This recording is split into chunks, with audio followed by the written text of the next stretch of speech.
एकदम छोकिरीअ खे गाॾी में विहारण जी कोशिशि कई। चवनि जेकर पुछंदो दांह कंदो त छोकिरी मारे छॾींदासीं हिते। त मां जेसीं ताईं आयुमि अॻिते आयुमि त जेसीं ताईं गाॾी में चढ़ी आवेसि पहिरियां मूंखे चई रिश्तो ॾे, मां न ॾिनो। हुनखे चयमि मां नथी ॾियां, भई तुंहिंजी मंगणी थियल आहे, शादी करण वारो आहे, मां पंहिंजी धीउ पहाज ते नथी ॾियां।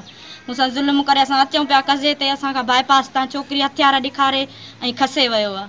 महिरबानी करे असांखे पंहिंजी छोकिरी वापसि ॾे। मुंहिंजी धीउ आहे, मासूम आहे, ॿार आहे, हुनखे कंहिं जान जी ख़बर। नाज़रीन, मां तव्हांखे ॿुधाईंदो त mayor Indus highway degree college भरिसां हथियारबंदनि पारां मुबीना तौरु ठारू शाह जी रहवासी 15 वरनि जी निगरी अनीता सियाल खे हथियारबंदनि जे ज़ोर ते कार में अगवा करे फरार थी विया।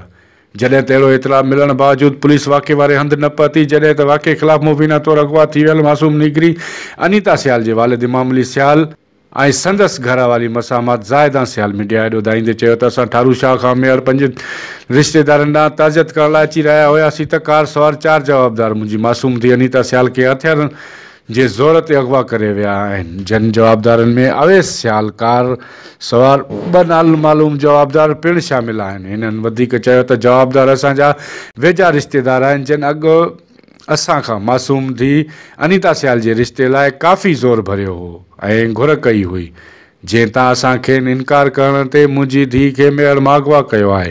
हिननि वधीक चयो त असां ग़रीब मिसकीन ऐं शरीफ़ माण्हू आहियूं ऐं जवाबदार बासर आहिनि।